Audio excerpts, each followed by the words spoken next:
Are you okay? Brr, it's cold. In the midst of a heavy snowfall, I spotted a woman lying on the ground. She was dressed in a thin jacket that seemed insufficient to ward off the cold, worn-out jeans, and sneakers. It was far from an appropriate outfit to walk in the snow. The woman, shivering, had a pale face, and her limbs were very cold. What happened to you? Stand up, or you're going to freeze to death, I urged. Help me, she whispered, her voice so faint it was almost disappearing, before losing consciousness. After a moment of hesitation, I hoisted the woman onto my back. Her body was surprisingly light, and before I knew it, tears had welled up in my eyes. It was a snowy day. It wasn't until later that I realized the woman I had helped was the one I cared for. This is how she and I met again. All right, everything's set up. Shall we open for business? My name is Carter, 26 years old. I run a restaurant in the countryside. It's a small restaurant with just one old piano and a few tables. Originally, the restaurant was run by my grandfather, but after he passed away, I decided to take it over. My parents died in an accident when I was young, and my paternal grandfather, whom I called Grandpa, took me in. Thanks to Grandpa and this restaurant, I'm able to live happily today. Looking at the piano reminds me of my grandpa, happily playing in response to a customer's request. Carter, the most important thing is to have fun. A smile suits you best, he would say with a laugh, even before he passed away. I loved my grandpa's smile, which looked just like my dad's. You're right, Grandpa. I'm gonna enjoy to the fullest today.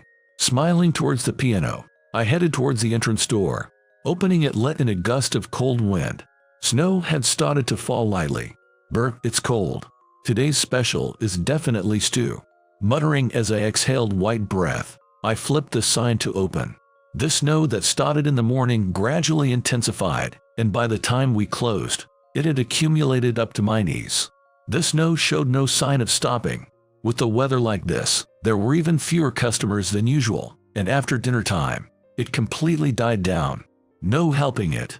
Might as well close up early. And so, I decided to clean up the store and head home. The snow continued to fall steadily, showing no sign of stopping. With this kind of snow, we might have to close tomorrow. My home is close to the restaurant, so I can get to work unless the snow is exceptionally heavy. But if the snow accumulates enough that customers can come, it doesn't make sense to open. While I hurried home, confident that the food in the fridge would last a bit longer, I noticed a figure stumbling under the street light. Thinking it was a suspicious person or a drunk, I braced myself, but then that person fell. Goth. Rushing over, I found it was a petite woman. In today's weather, she was inappropriately dressed in a thin down jacket, her jeans soaked with snow, and sneakers. All of her clothes were dirty and tattered. Her complexion was pale, and her fingertips were bright red and very cold. To check if she was conscious, I looked at her face. Wait, Mary. Though she looked much thinner, it was Mary Cooper, a classmate from my high school days. Ick. I froze in shock at the unexpected figure, but her moan brought me back to reality. Mary. Hannon there. She opened her eyes slightly in response to my voice. Good, she seems to be conscious. Feeling relieved, I heard her whisper, "Help me." With those words, she seemed to lose all strength. Mary. I called out again, but there was no response. I hesitated for a moment, but then I carried her on my back. Despite her wet clothes adding weight, her body was lighter than I expected. It's gonna be a bit bumpy, but please bear with it, I said to Mary. Carefully navigating the snowy path, I made my way to my house, with Mary in tow. Once home, I dried her wet body and straightened out her clothes. It was a difficult task, reminding myself it was an emergency, trying not to look or touch more than necessary. She started to run a fever that day, and I took care of her. However, I couldn't help but feel concerned as she deliriously muttered sorry in her sleep. Mary Cooper, with her somewhat sharp eyes, a straight nose, and her slender figure, she looked more mature than her age. Always cool and not overly friendly with others. She reminded me of a cat, a beautiful one at that. She is the daughter of the Cooper Group, which runs a music-related company. Influenced by such a family background, she has been immersed in the music world since she was a toddler. Our only connection was being high school classmates. However, she was on an exclusive course for those who wished to proceed to the College of Music, so we didn't have a chance to interact directly. Her beauty and excellent performances were well known among us, and she had many fans. I had seen her at school concerts, and like other students, I had admired her. She's out of my league. That's an apt description for her. There was only one time we were alone together. As someone who learned piano as a child, I sometimes played the piano in the music room during break time just to relax. After I finished a piece, a student walked into the music room. It was Mary. After realizing I wasn't her classmate, she made a surprise comment. Not bad for an ordinary student. And then she left. There was no applause, but being told not bad by the girl I admired made my heart race. After that, even though I played the piano during lunch breaks, she never appeared again, nor did I have another chance to speak with her. A bittersweet memory of my student days. It was supposed to end there, but now, she was in front of me. Watching her slowly recover, I thought about the strange coincidences in life. 2 days later, Mary finally woke up. She was clearly shocked to find herself in an unfamiliar place.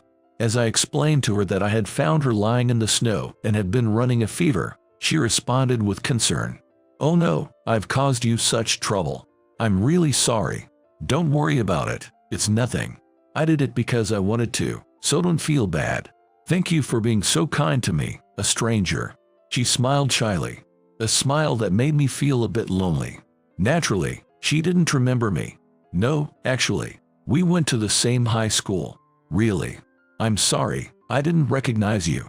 No problem. It's understandable you don't remember.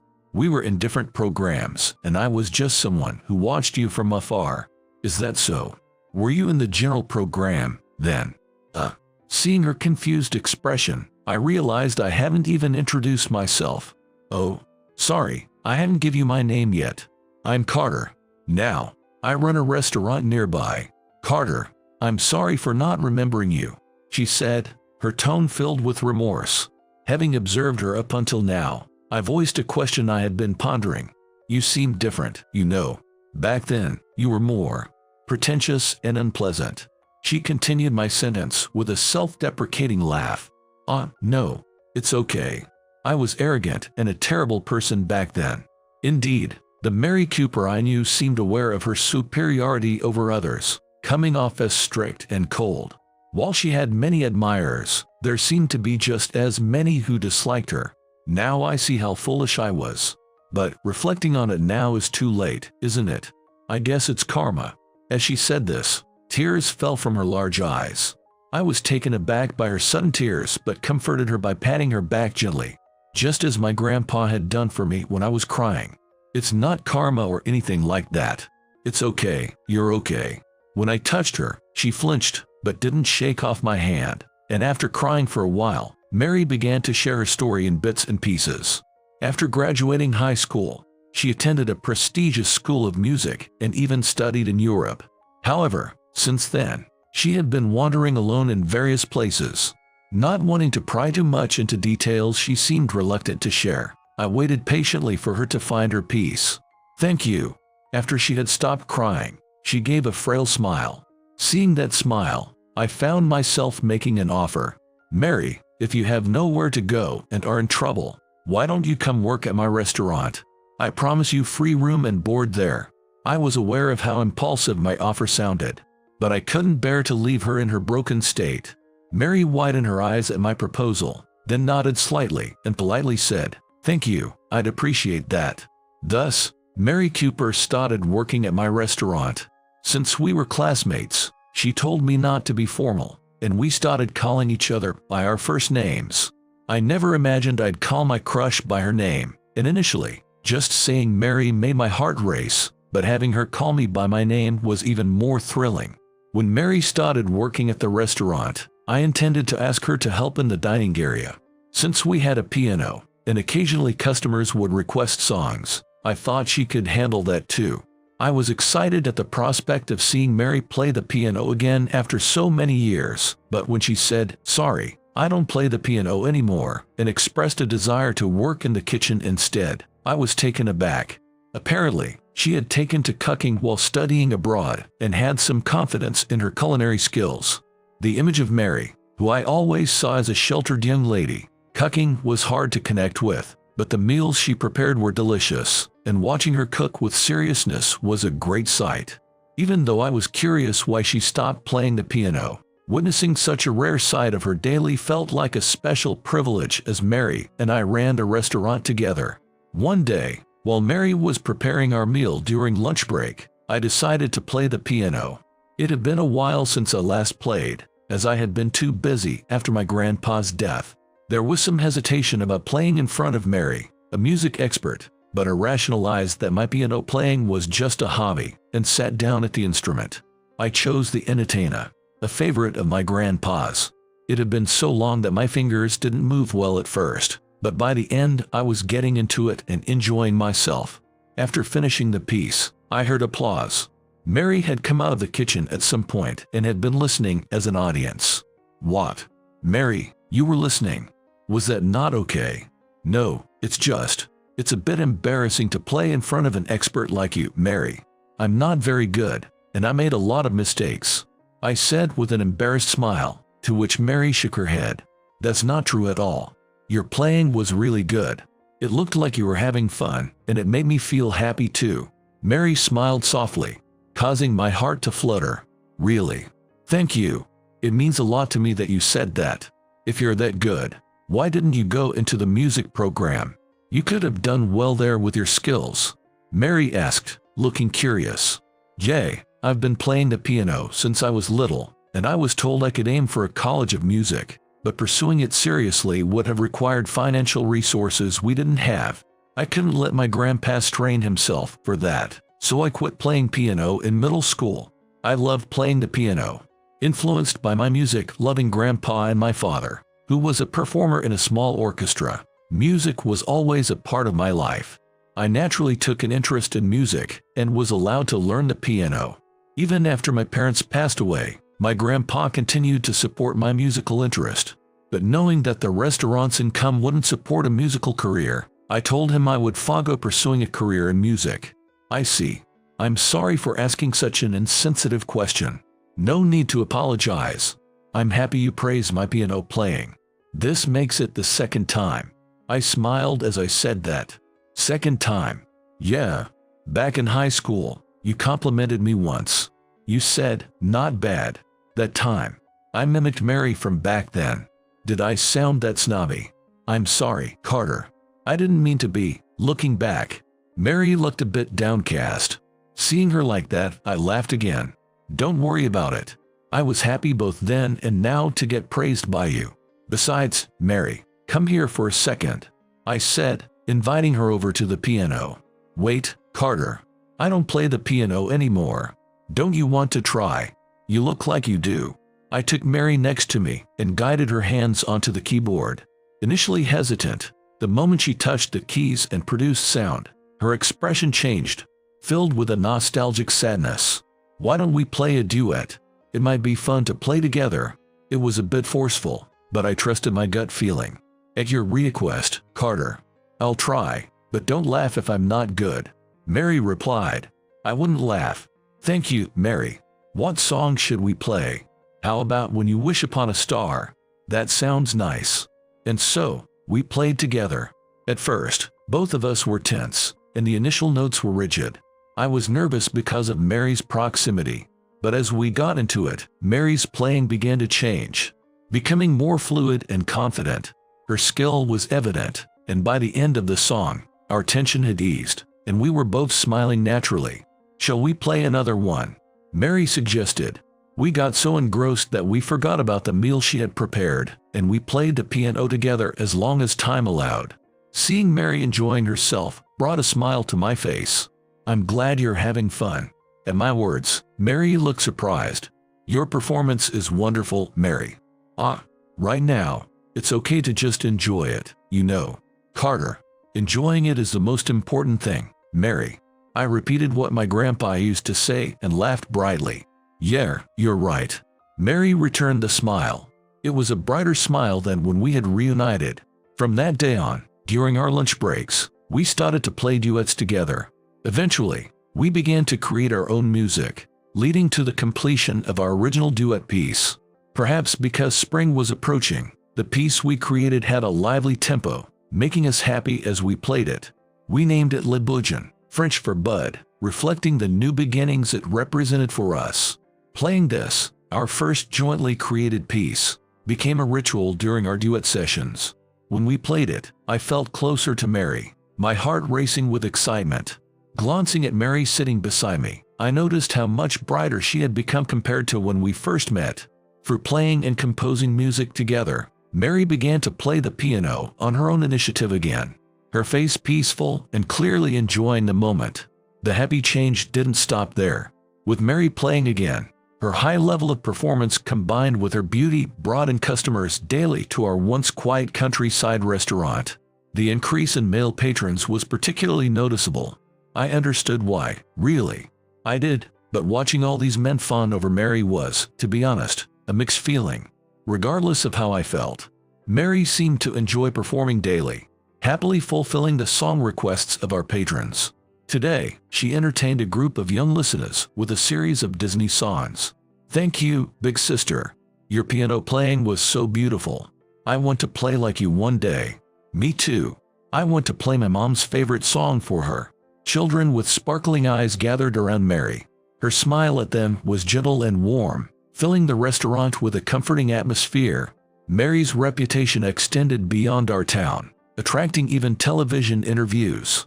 Among the visitors were some dubious figures, eager to sensationalize Mary's background with headlines like, "The Turbulent Journey of the Cooper Group Heiress. From promising musician to homelessness and back as a beauteous pianist." I revisited my memory when I spotted Mary. I'm satisfied to see the transformation of Mary, who was once devastated and never shared her past. Honestly, I just wanted to protect her privacy, hoping to keep her story untold. Yet, Mary assured me, "It's okay. If it helps your restaurant, Carter, I'm happy," smiling warmly. Despite my worries, with the media coverage, the restaurant thrived beyond expectation. As we busily kept up with the daily rush, 2 months flew by. With winter's end near and spring on the horizon, a couple visited the restaurant, their lavish appearance out of place in the countryside. Wafting a strong scent of cologne, they walked over to me. "Welcome. Table for two. I'm sorry. We're not here for dining," the man said with a polite demeanor. "Not customers." "Then what?" As I pondered, Mary burst from the kitchen. "Why are you here?" Looking offended, the man shook his head. "Are you asking me why?" "Because we're your parents." "Parents? That means you're Mary's." "Mary's parents?" "The heads of the Cooper Group." The father glared at me, clearly displeased that I had spoken up. "Are you the manager of this place? I suppose I owe you thanks for looking after my daughter. However, I don't appreciate someone like you calling my daughter by her name so casually." The mother hadn't said a word so far, but her face showed the same displeasure as her husband's. "Carter saved me. Please don't be rude to him," Mary protested. "Really, it seems you've been poisoned by him during our absence." "Well, never mind, get changed immediately. We're leaving." "What?" Mary and I were dumbstruck. Without considering our opinions, no, without considering Mary's wishes, he uttered his words as if they were final and absolute. "No, I'm not going anywhere."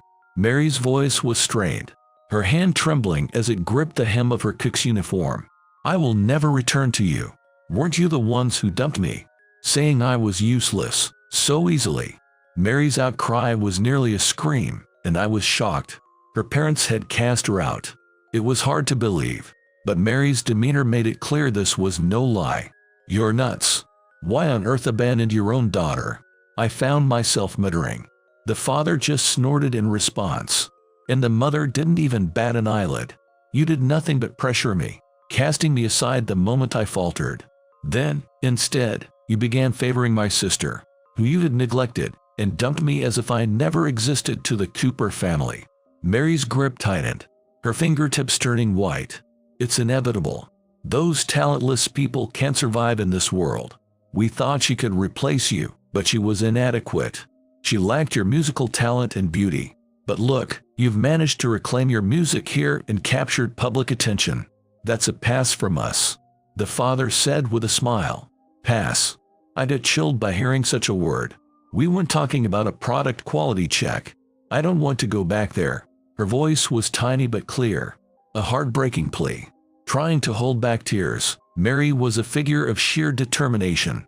Seeing her like that, I felt a boiling rage inside me. Please leave now. I won't let you take Mary, I yelled. Mary gasped behind me. The father snorted, unimpressed. This is a family matter.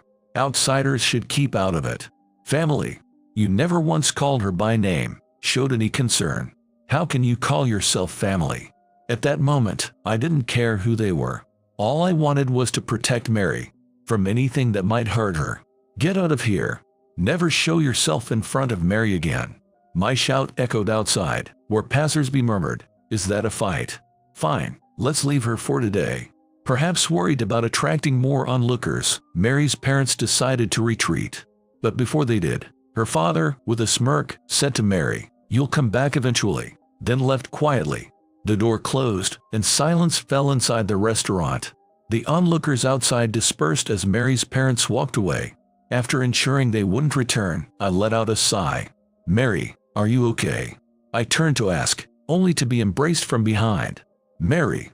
As I reached back to free her arms, I heard her sobbing. "Carter, I'm so sorry. It's all my fault for dragging you into this." Hearing her cry, I spoke gently, trying to comfort her. "It's not your fault, Mary. So, please don't cry." Loosening my grip, I embraced Mary. "It's okay, Mary. You can stay here as long as you like." "Carter." I continued to stroke her back until she stopped crying, like a child being comforted. After her parents visited, strange things began to happen. Trash was scattered in front of the shop, and it was vandalized with paint, as if we were being targeted for harassment. The neighbors and our regulars were very concerned, but some customers were scared off by the disturbances. And that wasn't all. Mary once went out on errands alone, came back looking frightened, saying she felt like she was being followed. Even inside the shop, she said she felt watched and spent a day hiding in the kitchen, far from the windows, refusing to come out. And she stopped playing the piano, which she had just begun to enjoy again. In just a few days, the lively atmosphere of the shop, and Mary herself, had dimmed. "Mary, good work today. Let's call it a day." Though there were still hours left in our business day, no customers were coming, so I decided to close early. Mary was distant, barely responding. Stopping my work, I approached Mary and spoke to her. "Mary, are you okay?" "Carter." "Yes. I can't stay here any longer." Her words froze me for a moment, not fully grasping her meaning. Seeing my reaction, Mary repeated herself. "I'm leaving. I can keep causing trouble for you." "Why? Why would you say that?" My voice barely came out, and Mary sighed deeply, her expression filled with sadness. "You know who's behind the harassment lately, don't you?" "That's why." "The harassment, the stalking. It all started after Mary's parents visited. Even I had to admit that I had noticed." Clenching my fists, I couldn't help but raise my voice. "That doesn't mean you have to leave." "No. If I leave, they'll stop targeting this place. It'll all be resolved." Mary remained expressionless, trying to explain calmly, but I couldn't accept it, desperately trying to convince her. "That won't solve anything, Mary. You'll still be in pain.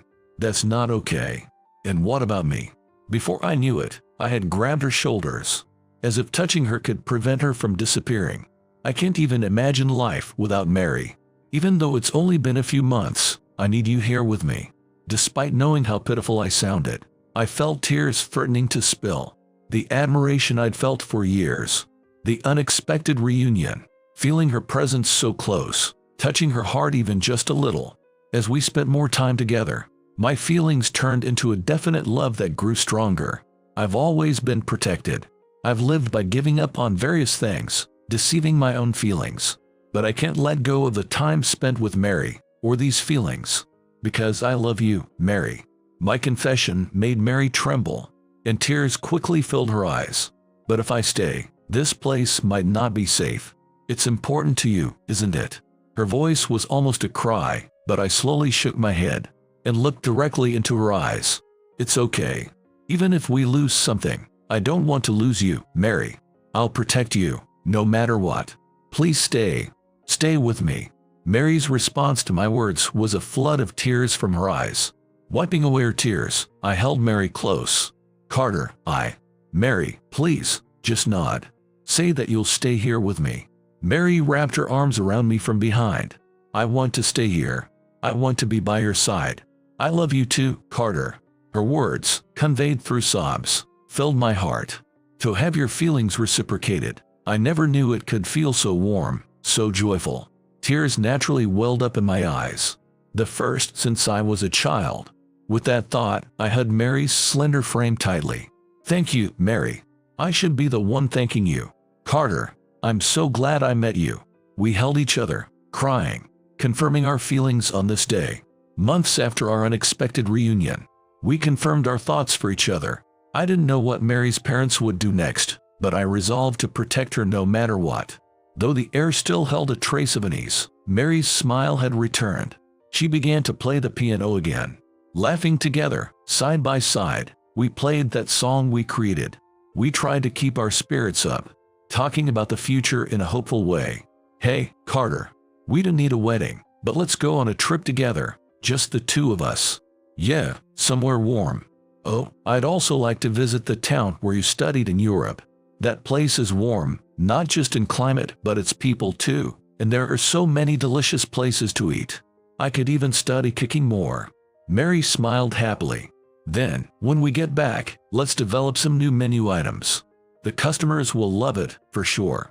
That sounds great. I'll put extra effort into the desserts. I want to see the children's happy faces. Children, huh? Watching Mary smile, I mused, I'd like to have a lot of kids. Being an only child, I've always kind of envied people with siblings. Carter, aren't you getting ahead of yourself? But yes, it does sound fun to have many. When the kids are big enough, starting a piano class would be nice.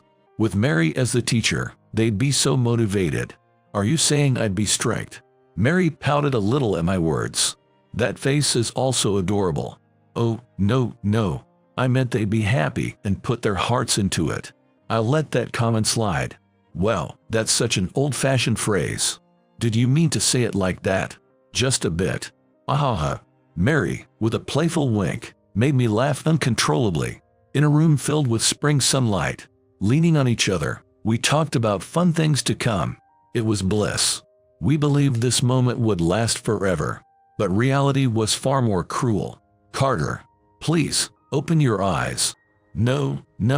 Mary's screams echoed as my consciousness faded. It's okay. Don't cry so much, Mary.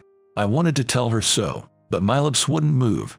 I wanted to stroke her head like I always do, but my hand wouldn't move. I wanted to see her face, but everything in front of me remained pitch black. Carter, don't leave me. Don't leave me alone. With Mary's crying voice fading away, my consciousness sank deeper and deeper. When I awoke, an unfamiliar white ceiling greeted me. Not my room, not the restaurant, but a place I didn't recognize. Carter, you're awake. Mary. Her voice reached me, followed quickly by the hurried steps of a nurse. Hospital. I see. I slowly remembered. It was an ordinary evening. We closed the restaurant as usual. Mary and I were on our way home when a motorcycle aimed directly at us. Dangerous, I had thought, and instinctively, I moved. I pushed Mary to safety, and then pain shot through my entire body. Yes, I was hit by that motorcycle. The nurse checked the monitors while I tried to speak to Mary.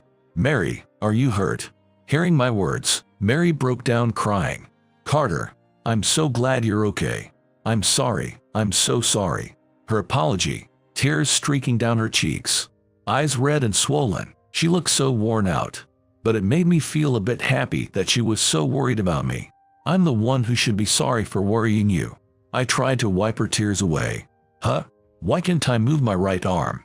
No matter how hard I try, it feels as heavy as if it's weighed down by lead. Impossible to move. There's no need to force yourself to move it. A doctor, who seemed to have arrived at some point, reassured me.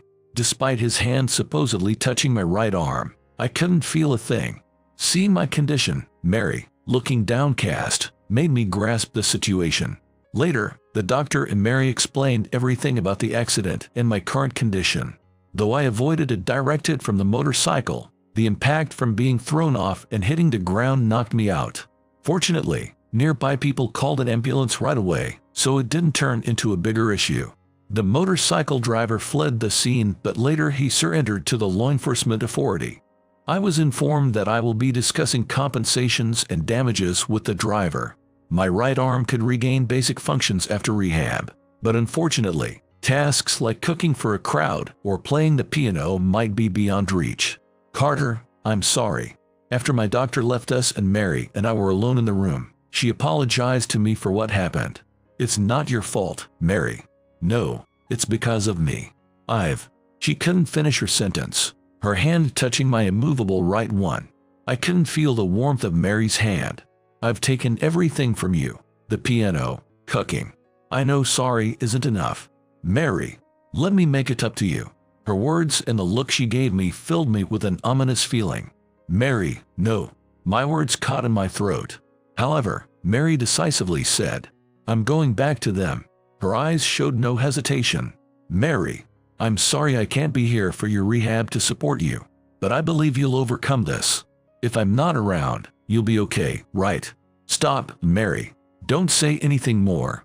I'll be fine. I won't break again. Crack. The sound of her chair moving broke the silence in the room. Carter, thank you for everything. Please, take care of yourself. Mary smiled in the sunlight. Wait, Mary. I wanted to stand up and hold her from leaving, but my body wouldn't listen.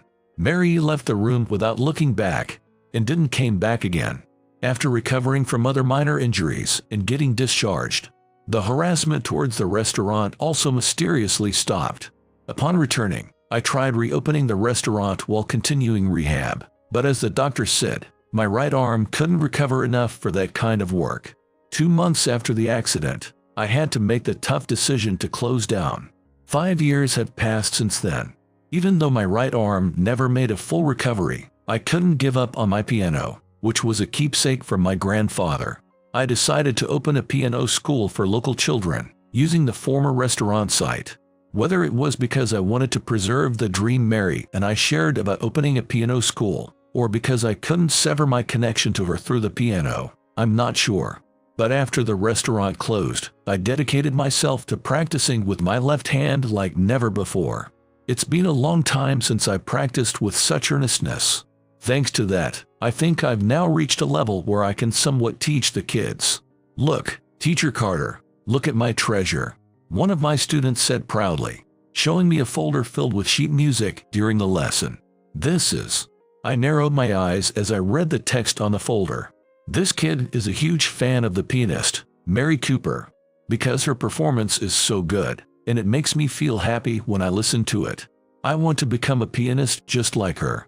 Seeing the sparkling smile of my student talking about her dreams, I felt joy knowing that Mary's music reaches someone's heart and nurtures the next generation.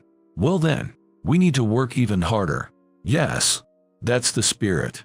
Saying so, we headed towards the piano together. After leaving me, Mary went back to her parents and began her journey as a pianist once again. The period she was expelled from her home was publicized as a touching story. Despite a temporary slump that led her away from the public eye, she made a comeback as a pianist while working at a former classmate's restaurant and was warmly welcomed back by her family.